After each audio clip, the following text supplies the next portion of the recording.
Gustavo, que bom que você está aqui, cara. Estou muito feliz, de coração. Muito obrigado pela Eu tua agradeço, professor disponibilidade. Felipe. Obrigado aí pela oportunidade. Espero poder contribuir com o pessoal aí da produção acadêmica, o pessoal que está bem engajado, né?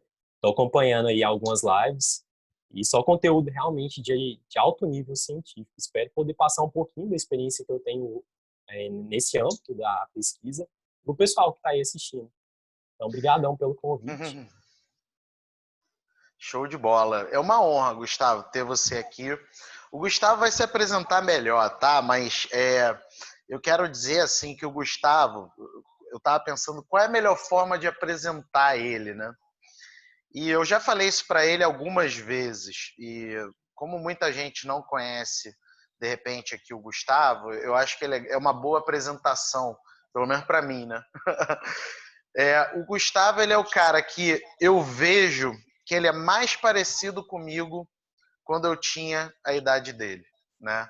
Então ele tem assim, eu vejo ele como eu era. Eu não sei se é bom ou ruim para ele, né?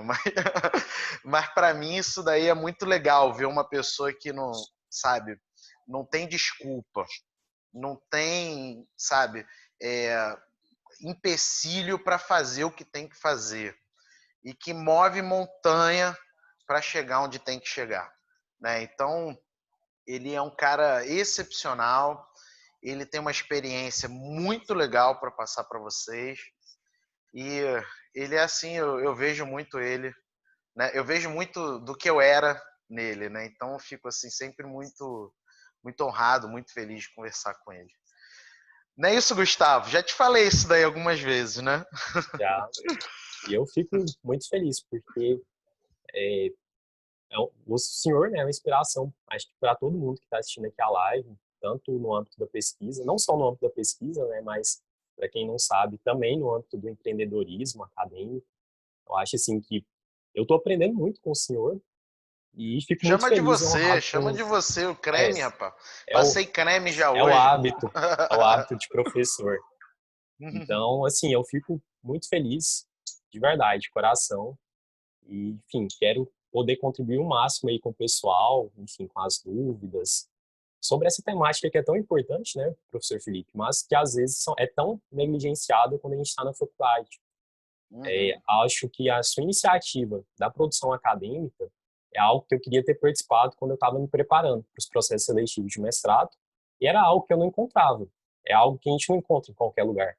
Então, eu queria te parabenizar pela iniciativa, acho que é fenomenal, e tenho certeza que está contribuindo bastante para o pessoal que está assistindo e participando da Semana da Produção, né? Não semana, semanas, porque já tem, enfim, várias semanas aí que o senhor está se entregando muito de corpo e alma para que isso aconteça, né? Então, fico muito feliz de poder contribuir um pouquinho com esse projeto. Pô, show de bola, Gustavo. Obrigado. E Gustavo, conta aí um resuminho da sua história pro pessoal, para eles entenderem quem é essa pessoa. Tá bom. Vamos lá, pessoal. Meu nome é Gustavo, tenho 23 anos, eu falo de Goiânia, estou aqui em Goiânia. No final do ano passado, eu fui aprovado em 3 processos seletivos de mestrado. Eu tenho 23 anos. E eu, assim, a minha história não começou no ano passado, no ingresso nos mestrados. Eu comecei, na verdade, nesse âmbito da pesquisa, um pouco antes, em 2016, quando eu estava no quarto período da graduação. No quarto período da graduação, eu recebi um convite de um amigo meu. Para quem não sabe, eu venho de uma instituição privada, fiz a minha graduação em instituição privada, sem tradição em pesquisa. Não tinha grupos de pesquisa, enfim, algo consolidado, PIBIC, PIVIC, igual existem, por exemplo, em grande parte das universidades federais, né? Então, eu fui conhecer pesquisa através desse amigo meu, que fazia direito na UFG, ele estava no quarto período. Ele falou: Gustavo, vamos escrever um artigo, vamos participar de um congresso que vai ter na UFRJ, que um professor meu está organizando. O que você acha? Eu falei: cara, tem muito interesse. Ele me convidou, eu falei: cara, eu só não sei por onde começar. Não sei por onde começar. Nunca ouvi falar sobre pesquisa aqui na faculdade, enfim. Ele falou: não, cara, vamos aprender junto. E aí a gente começou. Por coincidência, nós tínhamos um professor em comum que dava aula tanto na minha faculdade como também na faculdade dele. E aí a gente começou a conversar com esse professor porque a gente via que ele, pelas postagens no Facebook, Instagram, Ele participava muito de congressos, já tinha apresentado artigos, e a gente convidou ele para poder nos orientar, para poder nos dar um auxílio nesse começo, né, da caminhada. E ele foi super solícito, eu mandei uma mensagem para ele super informal no Messenger, e ele falou: Gustavo, eu topo sim. Aí a gente comentou com ele a temática, e ele passou para a gente as orientações iniciais para que a gente começasse a escrever. E a gente escreveu na correria, submetemos para esse congresso e ele foi aceito. Oh, Só que acho que o legal. pessoal muito sabem que geralmente os congressos, a grande maioria dos congressos, eles divulgam o resultado geralmente na véspera, bem próximo ao evento. E era um evento que eu não tinha condições de participar, porque estava muito próximo. Era no Rio de Janeiro, eu sou de Goiânia, a terra do professor Felipe aí, né, no Uhum. Rio. E eu falei, Guilherme, que era o orientador, né, que nos auxiliou, falei, Guilherme, não tem condições de participar desse congresso. Ele falou, não, cara, faz assim, eu pago a sua passagem, você consegue ir? Eu falei, não, se você me pagar a passagem, eu consigo ir participar. E começou assim, com esse auxílio todo informal, de não ter algo institucionalizado na faculdade, mas de muita vontade, de querer fazer acontecer. Então, eu aproveitei ao máximo dessa oportunidade. E quando eu voltei para Goiânia, participei desse congresso, lá só tinha mestres e doutores praticamente apresentando artigos. Quando eu voltei para Goiânia, eu voltei mais animado ainda. Eu comecei a ver o que era pesquisa de verdade na prática ali, com o pessoal apresentando artigos, enfim. E eu voltei muito animado. Falei, cara, é isso que eu quero, eu vou continuar. Aí eu comecei a participar de outros congressos. Em 2017 participei do Comped em Brasília. No segundo semestre no Comped, na verdade, eu conheci um pesquisador também da graduação que estava pesquisando sobre o mesmo tema que eu, que era sobre questão de direito à moradia, e ele trazia um aspecto tributário interessante. E a gente começou a conversar, a trocar ideia. E ele comentou comigo que ele ia participar de um congresso em Coimbra, na Universidade de Coimbra, no segundo semestre. E eu falei, cara, esse congresso ainda está com prazo aberto para submissão? E eu falei, aí ele falou que sim. E eu submeti um trabalho para esse congresso também. Então, eu pude participar também desse congresso na Universidade de Coimbra, me deu assim uma visão muito boa também sobre pesquisa. Apesar de todas as dificuldades, eu também não tinha condições de participar desse congresso na Universidade de Coimbra, mas eu fiz uma vaquinha virtual com os professores, até mesmo o reitor da minha faculdade me ajudou a poder participar desse congresso.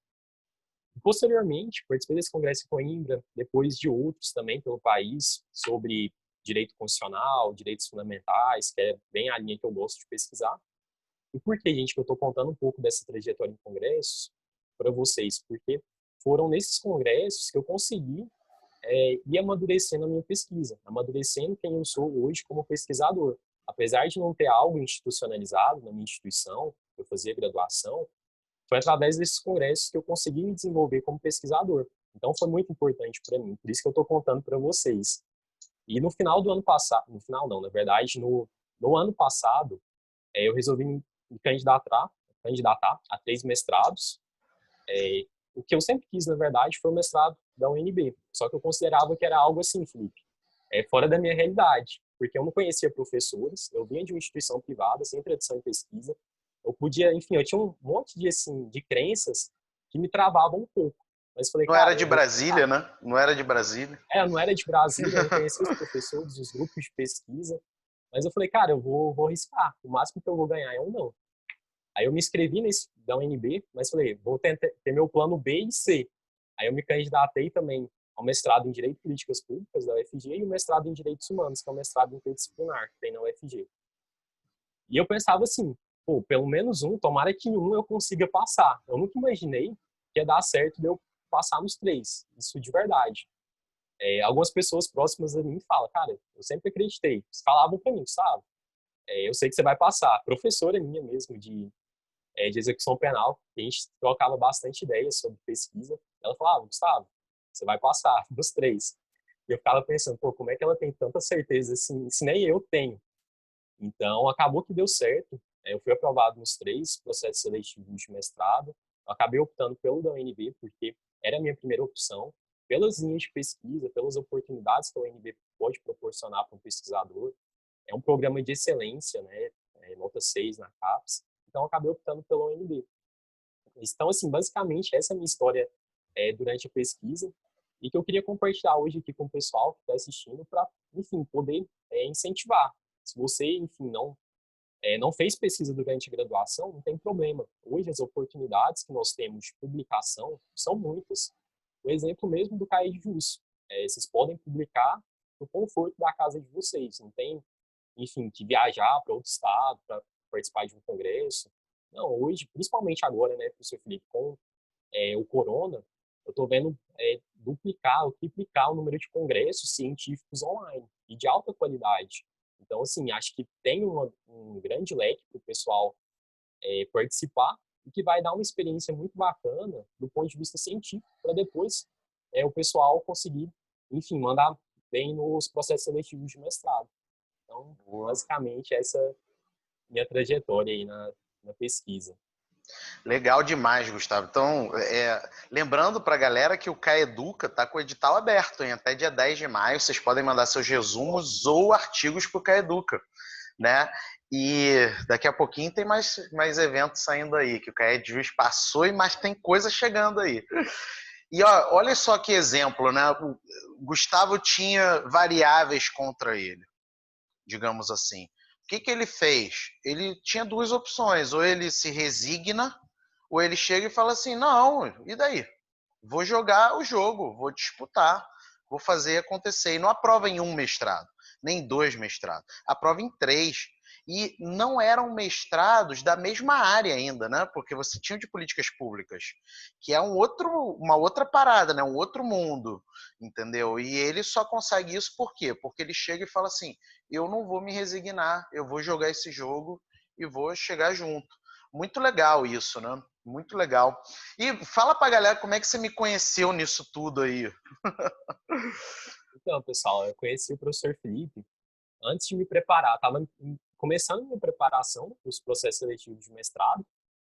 E, assim, acho que para o pessoal, eu sei que na produção acadêmica tem pessoas de várias áreas. Achei muito bacana isso, essa troca que está tendo, né, nesse evento da produção acadêmica. Mas para o pessoal que especificamente do direito, a gente tem uma dificuldade, às vezes, muito grande de fazer pesquisa empírica, porque não é nos ensinado na faculdade. Como é que a gente faz pesquisa empírica? E eu vi que a UNB era muito forte na parte de pesquisa empírica. Então eu falei, cara, eu preciso aprender isso. Não tem na faculdade, eu tenho que correr atrás.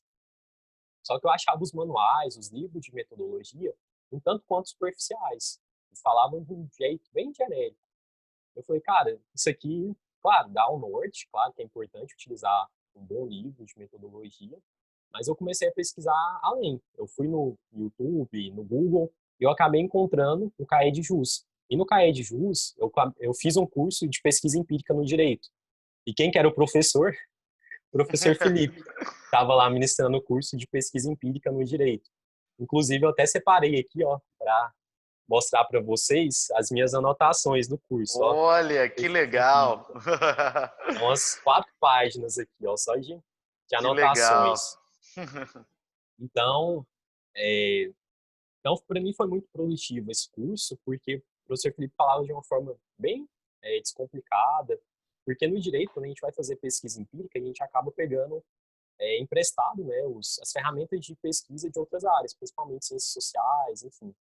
Então, isso é algo que o jurista, muitas vezes, não está acostumado a utilizar. Então, fazer esse curso me deu essa visão boa sobre pesquisa empírica e para mim fazer o meu projeto de pesquisa. Então, agradeço muito ao professor Felipe pelo curso de pesquisa empírica e, posteriormente, acabei entrando para a turma de empreendedorismo acadêmico também, do professor Felipe. Já tem outra pegada, não sei se o pessoal que está assistindo conhece, mas que é bem legal também para o pessoal que é desse âmbito da pesquisa e quer empreender com o seu conhecimento acadêmico. Então, além de aprender pesquisa empírica com o professor Felipe, ainda estou aprendendo empreendedorismo e um pouco sobre marketing digital também nesse contexto. Então, enfim, só tenho a agradecer. Muito legal, muito legal. É uma felicidade, né? Esse curso online do CAE de Jus, ele é gratuito, tá, gente? Então é só entrar lá no site. Não tem só esse, tem vários cursos lá. E muito legal, né? A gente se aproximar de uma maneira tão aleatória, né? Tão Né? aleatória como foi dessa maneira. E por que você me deu um voto de confiança, assim, de fazer o empreendedorismo acadêmico? O que te chamou a atenção lá?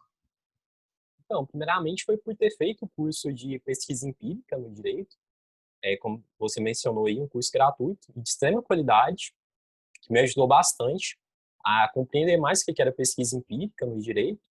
Então, quando passou para mim uma oportunidade de empreendedorismo acadêmico, que era algo que eu nunca tinha visto em outro lugar, uma pessoa falando sobre empreendedorismo acadêmico. Para mim, eu sempre me imaginei numa carreira acadêmica tradicional, dando aula na universidade, publicando artigos. Aí você chega lá, enfim, com a publicação sobre empreendedorismo acadêmico. Empreender com seu Uhum. conhecimento acadêmico, não vender a sua hora-aula. E aquilo me chamou bastante atenção. Falei, cara, quem que é esse cara aqui? Deixa eu pesquisar. Aí eu falei, é o do CAED Jus, que eu já conhecia o curso. Aí eu falei, não, então eu confio, porque eu já fiz o curso gratuito e de qualidade, imagina o curso pago. Então eu falei, vou fazer. E no final do ano passado eu entrei para a turma, né, de empreendedorismo acadêmico e, enfim, estou gostando muito, estou aprendendo muito sobre esse universo e está me ajudando bastante a fazer o que eu faço hoje, né, pelas minhas redes sociais, pelo marketing digital. Então, foi basicamente por isso que eu dei o voto de confiança, conhecendo o seu trabalho através do CAE de Jus. Muito legal. E Gustavo, então, só para vocês entenderem, que eu já falei algumas vezes de robozinhos, né? Gustavo está dominando as técnicas dos robozinhos do Google, do Facebook, do Instagram, que é essencial hoje para o mundo acadêmico, né? Apesar de ter pessoas que falam que, meu Deus, redes sociais, mas o fato é o seguinte, você constrói também a autoridade acadêmica via redes sociais, via Google, e o Gustavo tem feito um excelente trabalho nisso, né? Muito legal. E aí, o que eu contribuí com a tua vida desde que a gente se conheceu, então? Assim, pelo menos o mais. O que você acha que eu mais contribuí com a tua vida? Acho assim que o principal foi é, essa parte da pesquisa, de eu conhecer mais sobre metodologia. Na época que eu estava me preparando, eu não tinha o conhecimento que eu tenho hoje sobre metodologia. Hoje eu conheço mais livros sobre metodologia, que são mais aprofundados, que já dão uma base muito boa para quem quer pesquisar. Na época eu não conhecia. Enfim, eu tinha feito um trabalho de conclusão de curso, mas era uma pesquisa essencialmente teórica. Então, fazendo esse curso me deu assim uma visão muito boa sobre esse universo da metodologia. Então, é, valeu muito a pena para mim e, assim, contribuiu desse ponto de vista científico, não só do ponto de vista científico, como também do ponto de vista do empreendedorismo acadêmico, porque eu criei a coragem, antes de conhecer, na verdade, você, eu já queria compartilhar o meu conhecimento com mais pessoas. Muitas pessoas na minha faculdade, elas me viam de certa forma como uma referência no âmbito da pesquisa, porque não era algo que era tradicional, não era, por exemplo, igual numa instituição pública, que tem grupos de pesquisa, várias pessoas pesquisando. Então eu acabei me tornando de certa forma uma referência para esses amigos meus, e eles começavam a me perguntar bastante sobre pesquisa. Gustavo, como é que eu começo?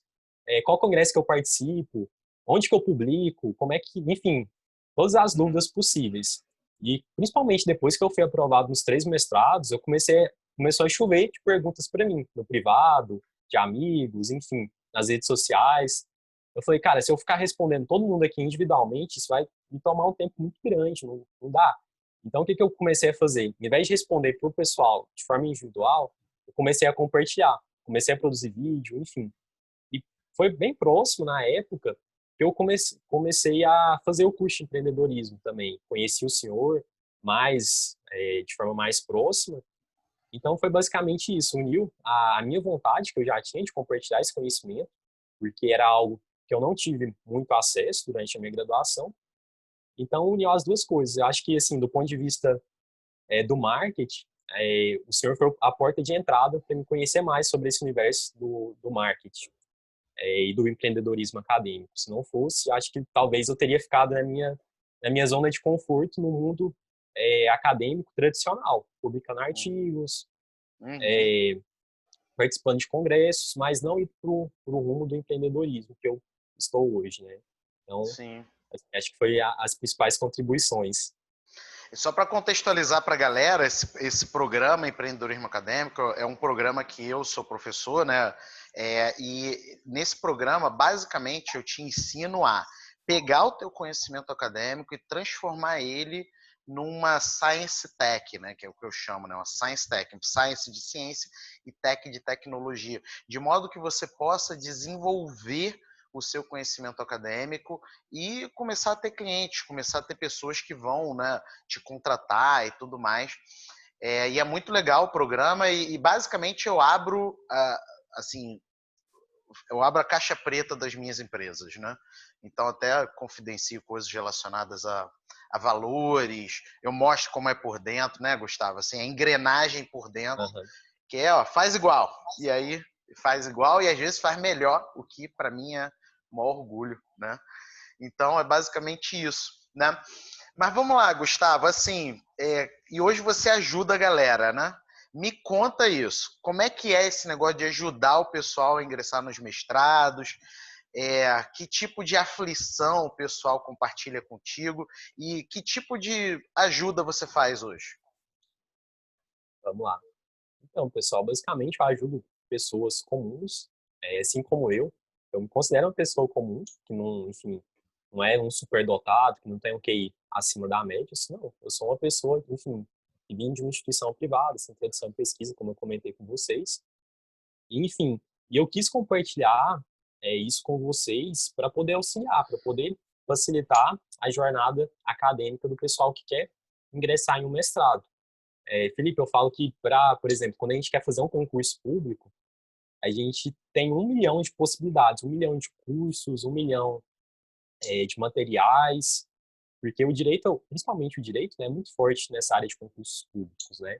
Então, já no âmbito da pesquisa, isso não só no direito, no âmbito da pesquisa, a gente tem uma dificuldade muito grande de encontrar pessoas que compartilhem o conhecimento no âmbito científico. Parece que os pesquisadores gostam de deixar as coisas meio que a sete chaves, no compartilhar, enfim. Ainda tem muito esse preciosismo dentro da academia, né? Que, inclusive, o senhor sabe bem mais do que eu. Sim. Então, foi pensando nisso que eu comecei a desenvolver esse trabalho para ajudar mais pessoas a ingressarem em um mestrado. Então, hoje, eu produzo conteúdo diariamente nas minhas redes sociais, Facebook, Instagram, comecei agora o YouTube, para poder auxiliar mais pessoas. E em breve também estarei iniciando um programa. Ixi, saiu aqui.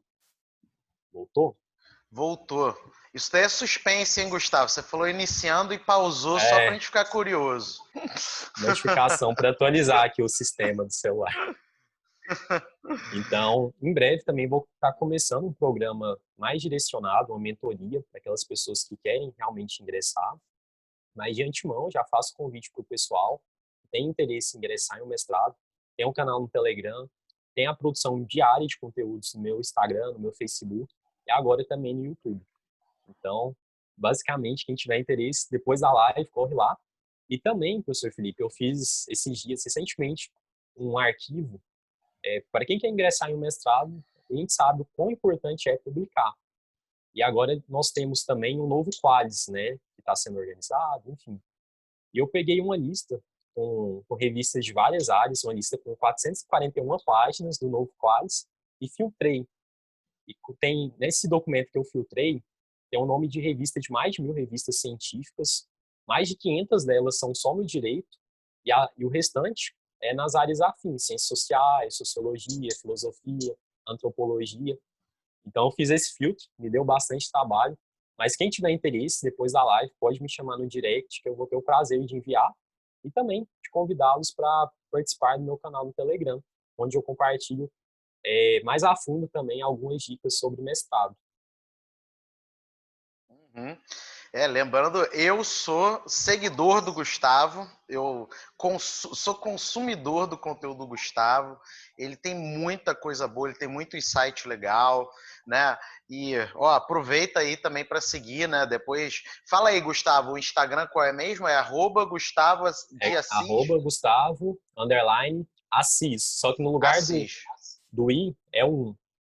É um, né? É, Show. Mas, ó, se ninguém achar, por não escreveu certo e tal, depois me manda um direct que eu mando para vocês, hein?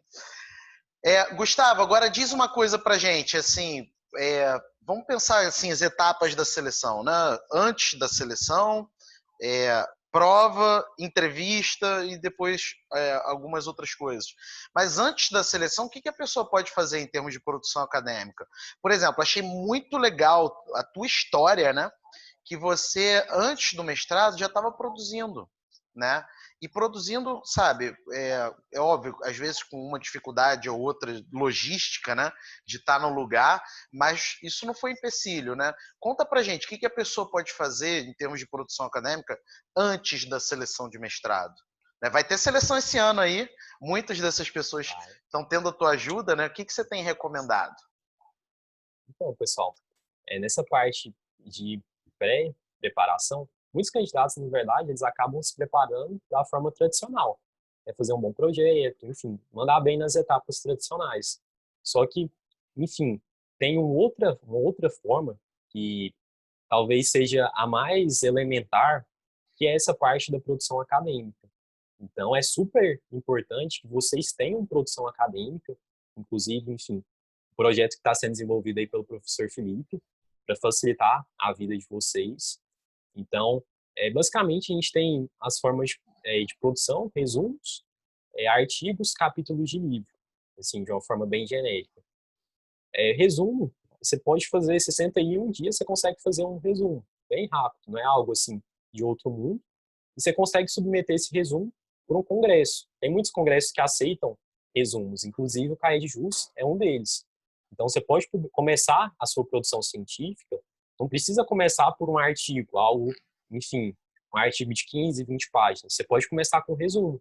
Você submete esse resumo para o congresso, ele é aprovado, você tem a oportunidade de apresentar esse resumo para mais pessoas, para mais pesquisadores, e esses pesquisadores, muitas vezes, eles vão ter uma vivência de pesquisa muito maior do que a sua sobre aquele determinado tema.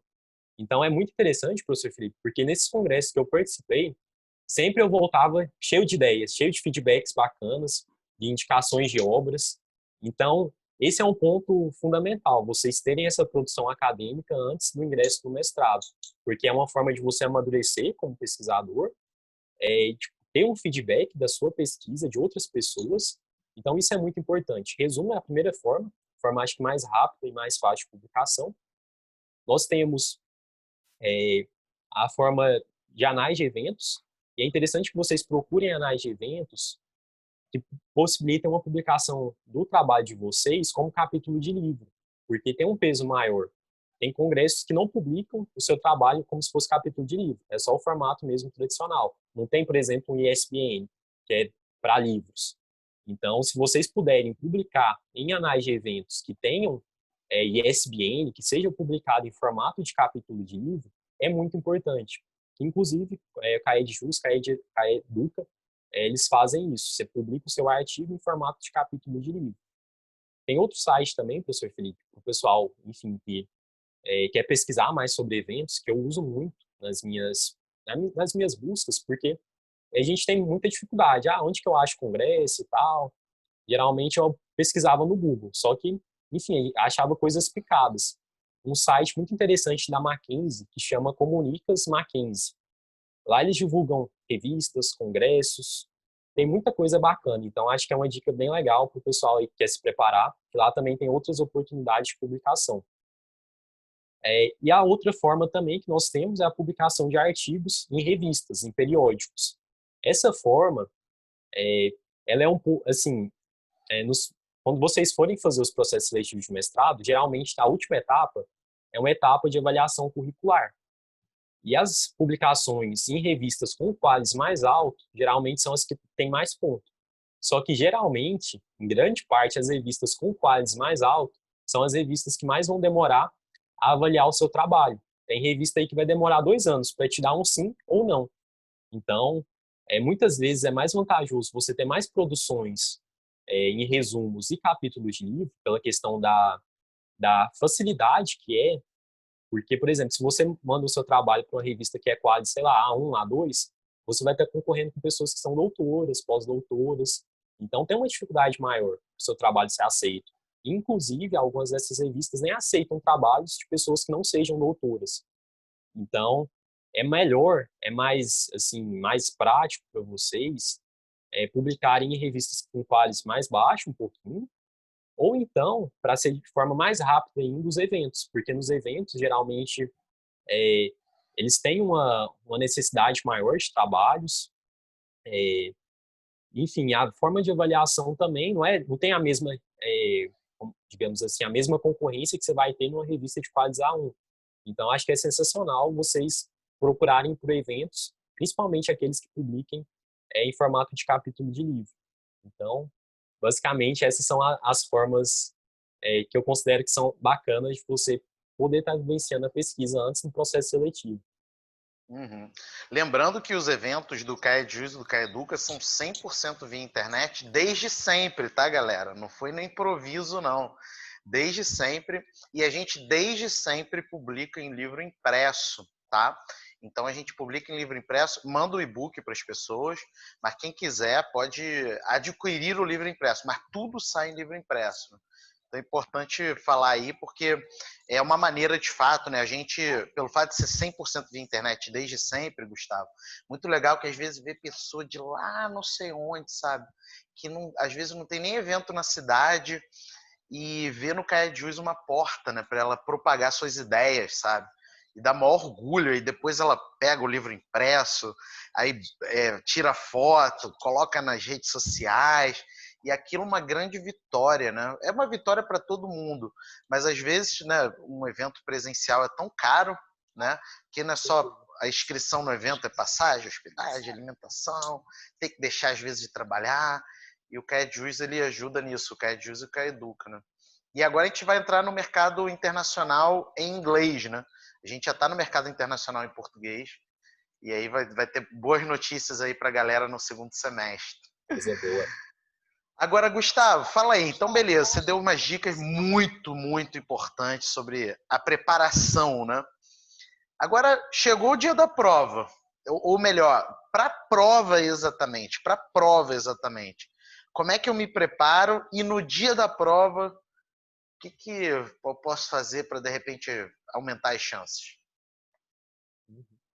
Então, Felipe, eu costumo falar que a primeira coisa, antes da gente começar, a forma mesmo tradicional da gente se preparar, é a gente definir um propósito. Então, um propósito muito claro do porquê que a gente quer fazer um mestrado. O quão relevante vai ser a nossa pesquisa, enfim, para resolver uma determinada problemática social ou ao menos minimizar. Então, eu tinha isso muito forte comigo, pelo fato de, enfim, já ter feito vários cursos de empreendedorismo também, de liderança pela Fundação Estudar. Então, eu sempre quis trazer para as minhas pesquisas algo que realmente resolvesse uma determinada problemática, ou pelo menos minimizasse essa determinada problemática social. Então, porque quando a gente vai se preparar realmente, a gente tem várias dificuldades durante o caminho. Então, a gente ter esse propósito muito claro, por que a gente quer fazer, e não só do ponto de vista financeiro. Claro, a pessoa ser bem mais remunerada pelo fato de ter uma titulação de mestrado ou doutorado vai ser uma consequência. Mas aquilo não vai ser o seu propósito de ingressar em um mestrado. Então, acho que a primeira coisa é a definição de propósito. Definir o propósito, conhecer o programa que você quer ingressar. Conhecer o programa, ler as linhas de pesquisa, sublinha, conhecer quais são os professores. E quando eu digo conhecer quais são os professores, não precisa ser no sentido físico, de, sei lá, de entrar em contato com o orientador, enfim. Esse é um mito que muitas pessoas têm, né, Felipe? Ah, eu preciso conhecer, eu preciso ser amigo do meu possível orientador. Não, gente. Eu sou a prova viva de que eu não conhecia professor nenhum e consegui ser aprovado. Então, como é que você faz para conhecer o professor? Pela via indireta, que não é o contato físico, por e-mail. Você analisa quais são as produções científicas dos professores. Você entra no currículo Lattes dele, que é bem, bem tranquilo, e você vai ter acesso a tudo que ele já produziu, a tese que ele desenvolveu, a dissertação, e você começa a ler. E tenta identificar pontos de convergência com a sua pesquisa, para que você possa utilizar, enfim, os materiais que já foram produzidos por esse professor, as produções, na construção do seu projeto. Então, acho que é fundamental que você utilize as produções desses professores na sua, mas de uma forma íntegra. Não é para você, enfim, só bajular o professor. Não, não é bajular. É utilizar a produção científica dos professores de forma íntegra na sua produção, desde que tenha convergência. Sei lá, você está pesquisando sobre, direito espacial e o professor está pesquisando sobre direito agrário. Não tem como. Não tem convergência nas suas linhas. Então, é muito importante que você tenha convergência no que você está pesquisando e no que o seu potencial orientador pode estar pesquisando também. Porque ele não vai querer te orientar sobre algo que ele não tem expertise, ele não vai ter a capacidade necessária para te orientar. E esse é um erro muito comum das pessoas fazerem projetos de pesquisa que muitas vezes não tem relação com a linha de pesquisa e com a sublinha. Então, você corre um sério risco de ser eliminado sumariamente.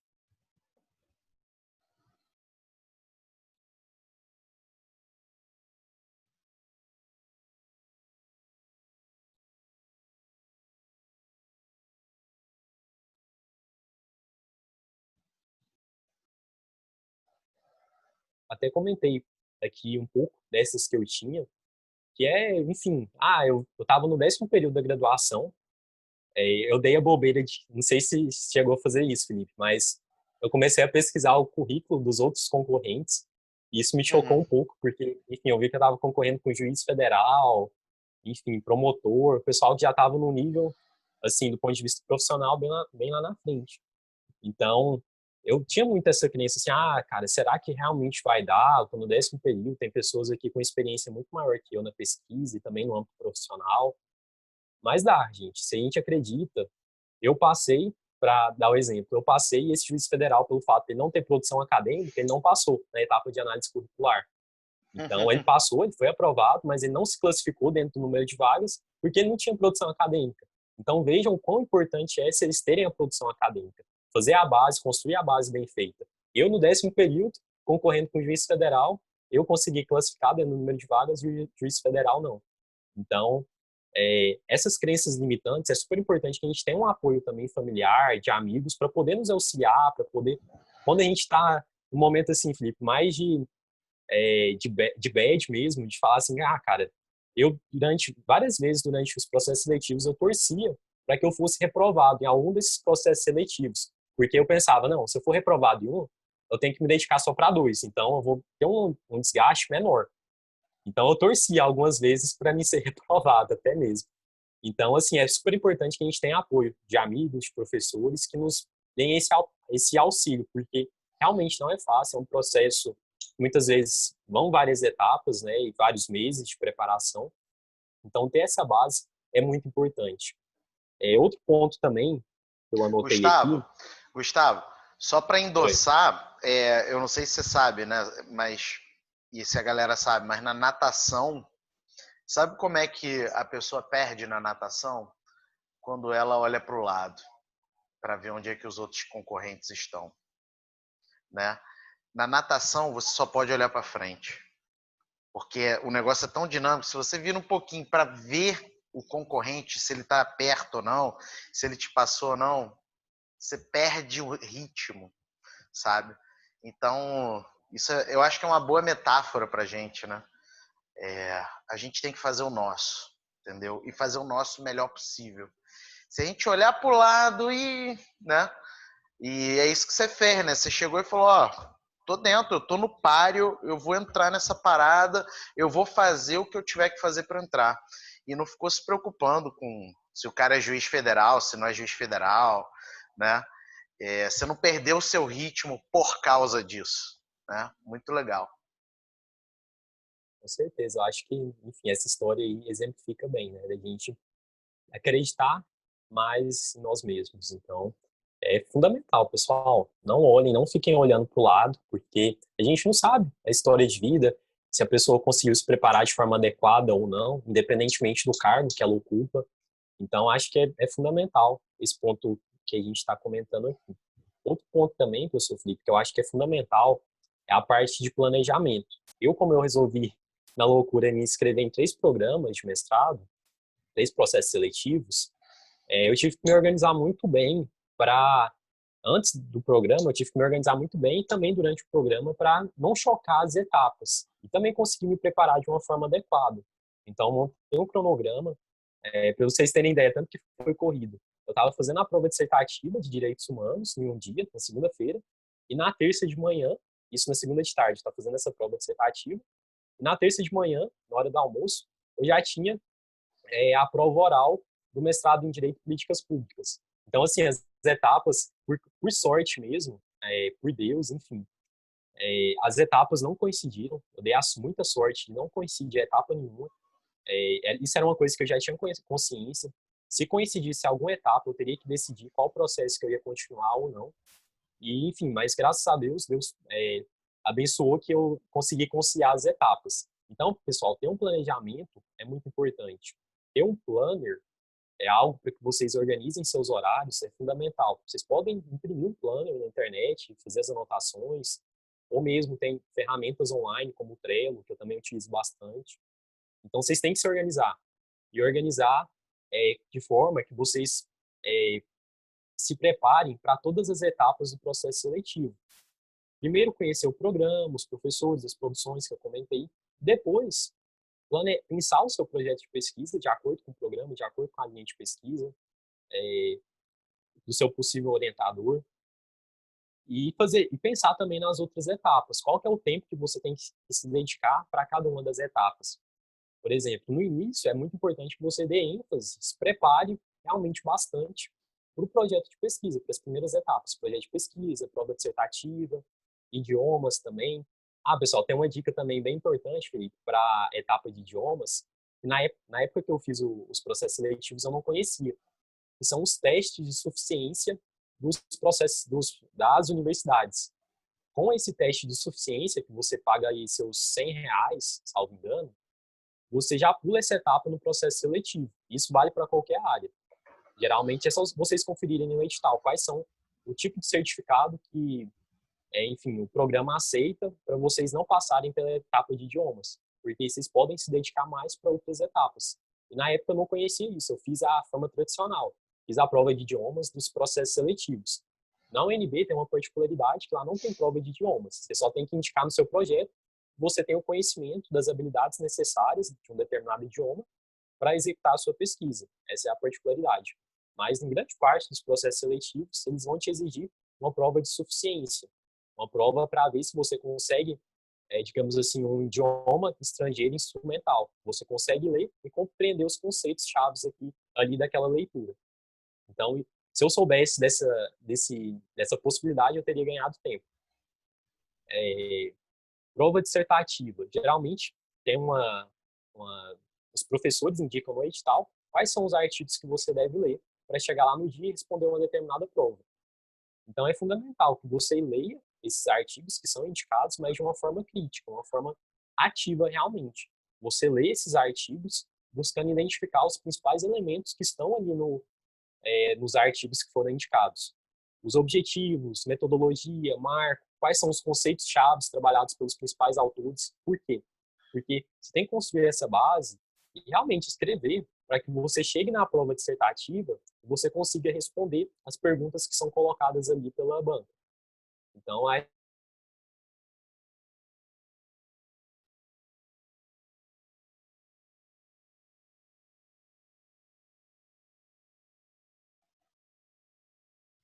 Isso. A gente tem que falar também sobre entrevista. A galera fica com medo de entrevista, né? eu falei assim de uma forma mais genérica sobre as etapas, Sim. mas eu acho que dá para. Você acha que tem mais algum ponto para comentar? Sim, não, tá excelente. Vamos falar sobre entrevista, então, que deve ter uma galera apreensiva com entrevista, né? Um momento importante, né? Que pode, inclusive, ser um momento de virada de mesa, né?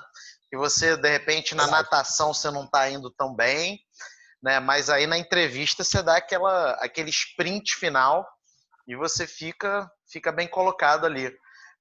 Que dicas você tem para entrevista? Então, pessoal, o que eu fiz na entrevista? Eu reli meu projeto várias vezes, li o edital também, quais eram os critérios avaliativos da etapa de entrevista. É importante que vocês conheçam o edital, não só para a etapa de entrevista, mas para todas as demais etapas, porque lá no edital vão ter os critérios avaliativos do seu projeto, da sua prova dissertativa, da sua etapa de banca, de entrevista. Então é fundamental. Às vezes as pessoas ficam com preguiça. O edital tem 30 páginas. Cara, se você quer entrar realmente no mestrado, você tem que conhecer esse edital, porque os professores vão se pautar por lá. E se os professores não se pautarem pelo edital, você tem a possibilidade de recorrer, inclusive, fazer um recurso. Então, por isso que é fundamental conhecer o edital. Beleza. Etapa dissertativa, o que eu fiz? Outra coisa que eu também não comentei, mas que é fundamental, você tem uma pessoa, um mentor acadêmico, realmente uma pessoa para te auxiliar. E eu tive a oportunidade de ter mentores acadêmicos durante a minha graduação que me auxiliaram nos processos seletivos. Enfim, pessoas que estavam fazendo doutorado, ou já tinham mestrado concluído, e elas me auxiliaram bastante, em especial 3 pessoas, né, que foram os grandes mentores das minhas pesquisas. E eu ensaiei várias vezes a minha fala, a minha entrevista com esses professores, que foi o professor Renato e o professor Guilherme. Os dois ficavam me sabatinando como se fossem a banca. Então, esse foi um ponto que eu achei muito importante, porque eles tinham uma visão mais crítica sobre pesquisa, eles já tinham passado por processos seletivos. Então, vocês terem mentores acadêmicos que já passaram e já tiveram essa vivência na pesquisa é fundamental, seja para qualquer etapa. Então, eu ensaiei várias vezes com esse professor que é amigo meu, e ele me fazendo uma série de questões, uma série de questionamentos. É importante também que vocês respeitem o tempo que é previsto no edital, não para extrapolar, mas sempre para terminar um pouquinho antes do seu limite de tempo. Geralmente é 10 minutos para você expor seu projeto de pesquisa, seguido ali de 15 minutos. Isso vai variar muito do edital para edital. Na UNB não estava previsto assim, exatamente o tempo que você tinha para expor. O que eu fiz? Eu conversei com candidatos dos outros processos seletivos anteriores e perguntei como é que era. Esse é um ponto também interessante, conversar com pessoas que já passaram por aquele processo, para vocês terem uma noção de como que é o processo seletivo. Conversei com esse pessoal, eles me falaram, Gustavo, eu acho que você tem ali uns 5 minutos para expor seu projeto, de 5 a 10. Então eu fiz 2 falas. Eu fiz uma fala mais completa, com 10 minutos, englobando todos os principais elementos do meu projeto, e uma fala mais sintética, com 5 minutos, abordando os principais elementos. A minha fala mais completa, até anotei aqui, o que eu utilizei, professor Felipe, para passar para o pessoal. Eu me apresentei, falei da minha experiência. É importante que vocês ressaltem a experiência que vocês têm, científica, profissional, e que tenham vinculação com o projeto de pesquisa de vocês. Os professores gostam bastante disso. Ressaltei a minha experiência, a vinculação também do meu projeto de pesquisa com a linha de pesquisa que eu submeti, que é Sublim. Outro ponto também que eu destaquei foi a justificativa do porquê que meu projeto de pesquisa era importante para aquele programa, e um hack que eu utilizei, que foi bem visto pelos professores. O que eu fiz? Eu entrei no repositório da UNB e vi que não tinha nenhum projeto de pesquisa semelhante ao meu. E a sublinha era sobre instituições jurídicas, separação dos poderes e processo constitucional. Mas não tinha ninguém trabalhando ali sobre defensoria pública ainda.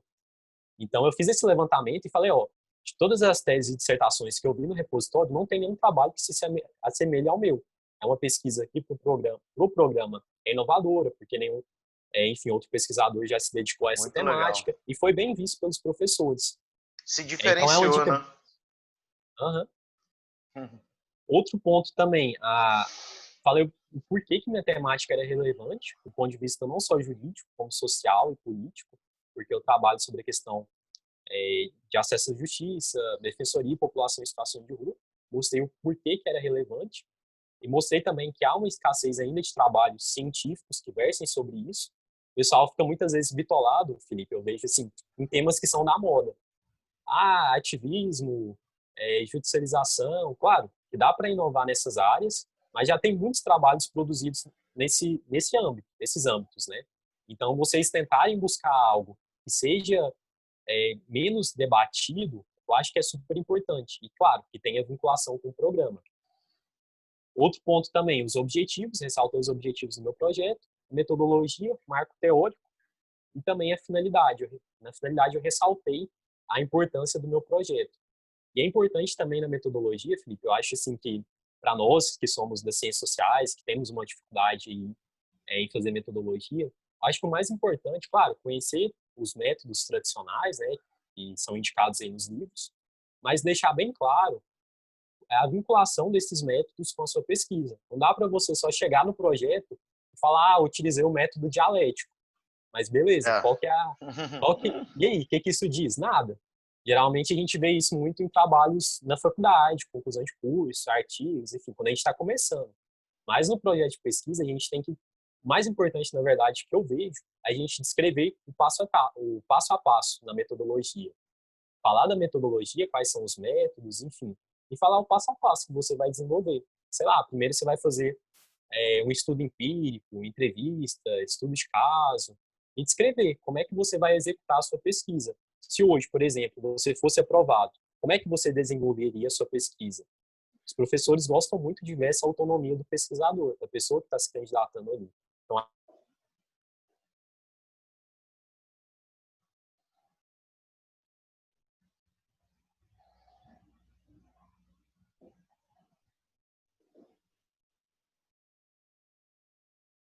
normal, por exemplo, eu tenho muito esses vícios de linguagem. Então, quando a gente grava a nossa voz, escuta e ensaia várias vezes, a fala fica muito mais fluida, de uma forma muito mais clara. Então, ter uma oratória limpa, uma oratória fluida ali no processo seletivo também vai ser super importante para, enfim, que você tenha sucesso. Você domine, mostre para a banca que você tem domínio daquilo que você está falando. Basicamente, são esses os pontos que eu considero mais importantes aí. Vocês estão entendendo por que eu chamei o Gustavo para conversar com a gente? O cara sabe muito desse negócio. Que não é só, ele não só tem experiência prática como um aluno que foi bem sucedido em 3 programas, em 3 seleções, mas também porque ele ajuda as outras pessoas. Então ele consegue ter uma visão externa da própria experiência que ele tem, né? Isso é muito legal. E Gustavo, assim, a gente tem pouquíssimos minutos, mas dá uma dica ou outra aí sobre o projeto, que você acha que é mais importante sobre o projeto. O projeto, vamos lá. Foi até uma que eu comentei, que é a questão de conhecer o programa. Conhecer o programa e ver quais são os trabalhos dentro da linha e sublinha que ainda não foram desenvolvidos. Porque quando vocês forem olhar o site do programa, vai ter a descrição da linha de pesquisa e da sublinha. Tudo aquilo que pode ser desenvolvido no âmbito do programa. Então, é importante que vocês consigam encontrar algo que outras pessoas ainda não tenham desenvolvido ali no programa. Então, acho que esse ponto foi bem importante eu ressaltar isso, tanto no meu projeto, que tinha uma parte no da UNB para falar sobre a relevância do meu projeto para o programa, como também eu ressaltei isso na etapa da entrevista.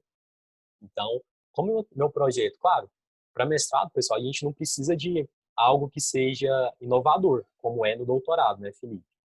Então, mas claro, você tentar encontrar algo que tenha uma relevância grande para o programa e que não tenha sido desenvolvido por outro pesquisador. Acho que esse é um ponto assim crucial. E dentro do projeto, uma dica que eu dou bastante é não enxergar o projeto de pesquisa como um texto dissertativo, em que você defende uma opinião. É muito importante na pesquisa que a gente também traga a visão contrária, traga o outro ponto de vista, especialmente no âmbito das ciências sociais. Não é, por exemplo, fazer pesquisa não é, por exemplo, o pessoal que é do direito aí faz petição, que vai defender um ponto de vista, enfim. Na pesquisa a gente sempre tem que tentar não enviesar o nosso trabalho, não deixar as emoções pessoais falarem. A gente tem que ter o rigor científico por trás, mostrar os 2 pontos e, claro, destacar o ponto que você defende de um ponto de vista científico, de acordo com a metodologia, de acordo com o marco teórico. Tudo isso é fundamental. Né? Porque se vocês tentarem, esse é um erro muito comum, né, Felipe? Tentar enviesar o trabalho, acho que a tendência a dar Vai ruim dar ruim. é muito grande. Né? Vai dar ruim. Gustavo, vamos ter que encerrar, né? Temos várias perguntas, mas eu sei que o tempo é sempre curto, né? No Mas Instagram, calma aí que agora também. pausou no Instagram. No Só Facebook porque eu tá ia tranquilo. encerrar, pausou no Instagram. Só um Pessoal, vocês minutinho estão me aí. ouvindo Eu aí? acho que nem vai dar tempo de eu. Felipe, eu não tô. Opa, pausou aqui.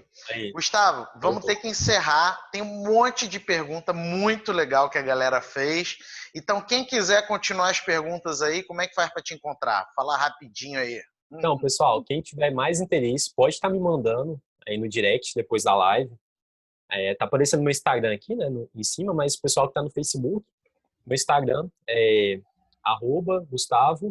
@Gustavo_Assis. No lugar do I é um número 1, tá bom? Meu canal no YouTube também é Gustavo Assis, Pesquisa Jurídica. Já tem um vídeo lá, inclusive, falando de um processo seletivo de mestrado que eu fiz. Recomendo que vocês assistam.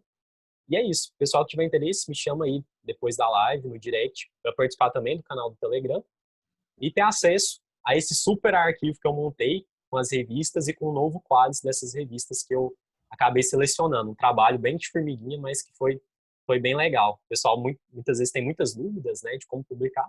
E para o pessoal que não for do direito, mas que está assistindo a live e quiser ter acesso a esse documento, eu posso também estar mandando um arquivo original que tem um novo quadro de todos os periódicos de todas as áreas, tá bom? Só me chamar também lá no direct, que vou ter o maior prazer de poder estar auxiliando e contribuindo com vocês.